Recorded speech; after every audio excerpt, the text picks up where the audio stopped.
on. I've got lots of questions for these guys that I'd love to ask them. I'm aware we're in a forum together, so I guess this is the first opportunity. If you have heard something that interests you, or you've got something burning you'd like a comment on, this is your opportunity. First opportunity. You'll have more. You'll have more.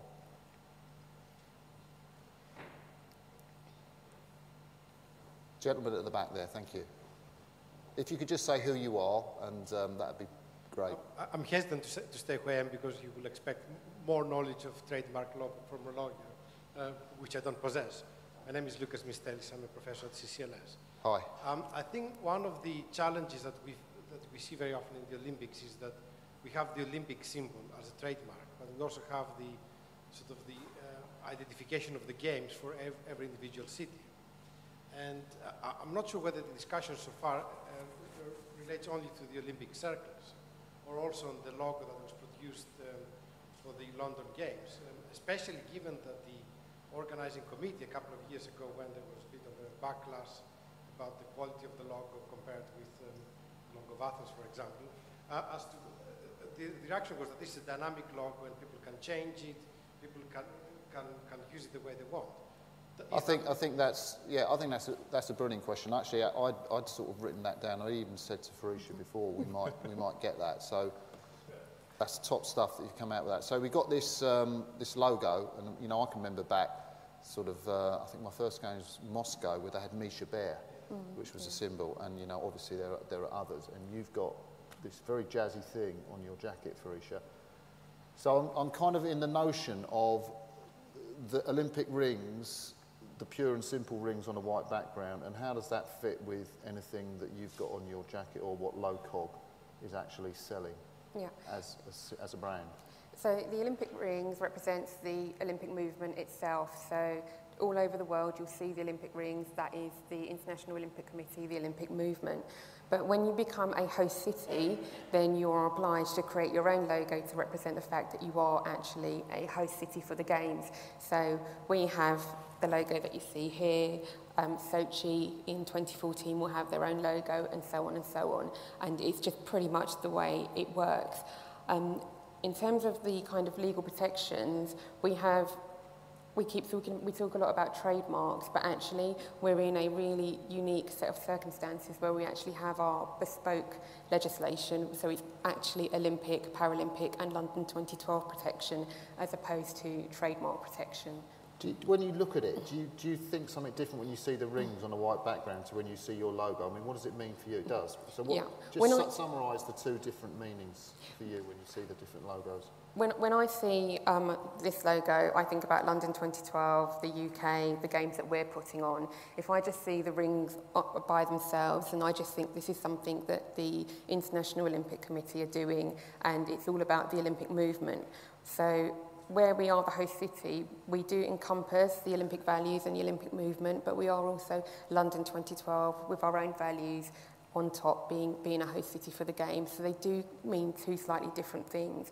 It's also important because we host the Paralympic Games as well. So we aren't just having an Olympic Games, which a lot of people do think we are having. So having our own logo also helps distinguish that fact out as well. So I guess one of the question is, are we talking about the brand of the Olympics and those rings, or are we talking about the symbol? Or what happens when those two very different sort of identities merge, Cliff? Well, they do merge, don't they?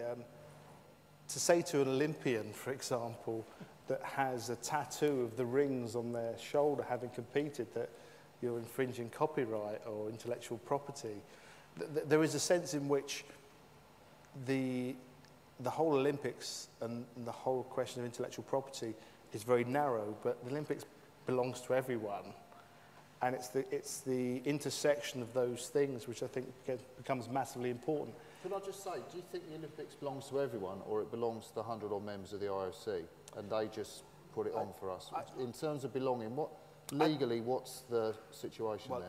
Legally, I don't know, and one of the lawyers will be able to tell you. I can tell you morally, what I think is morally.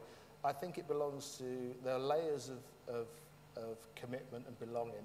I think, yes, it's a trademark, yes, it has copyright, but also anyone that's ever competed at Olympics. Can you imagine competing at Olympics? I'd love to have done that.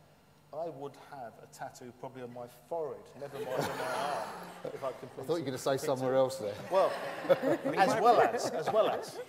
So on that basis, I think if you can you imagine saying to someone, this is not actually intellectually your copyright, and you're going to say, but I think so. There's layers. There is the organising committee. There's the international body. There are people that competed and other people that aspire to compete. So I think there are layers of commitment, obligation, and possible ownership. Yeah, and ownership. There are different degrees of ownership, is what I would suggest. How's this work out? I would definitely use my forehead if I had space and clips. But there are layers of agreements as well, and the RC makes sure that controls everything very well. So if you want to bid as a city, not only you have to show that you have adequate intellectual property protection, but also that you will adopt legislation that Farisha mentions. And there are layers of very detailed agreements of what people can do in different occasions. Now, I accept that this perhaps creates issues with inclusiveness, but at the same time, you have to remember that these are extremely expensive games.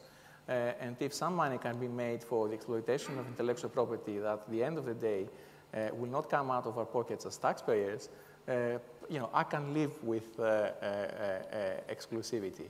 But there are cases where they are very silly. I mean, the Harry Potter goes to the Olympics, or the gay Olympics case in the US 20, 30 years ago are examples of perhaps overreacting. Again, it's a very difficult, intricate debate, and there are a number of arguments that you have to introduce. So, go for it. I do think that we're quite reasonable and pragmatic in how we deal with people infringing our brands, and the way. Do you send people round to sort of knock on their doors with?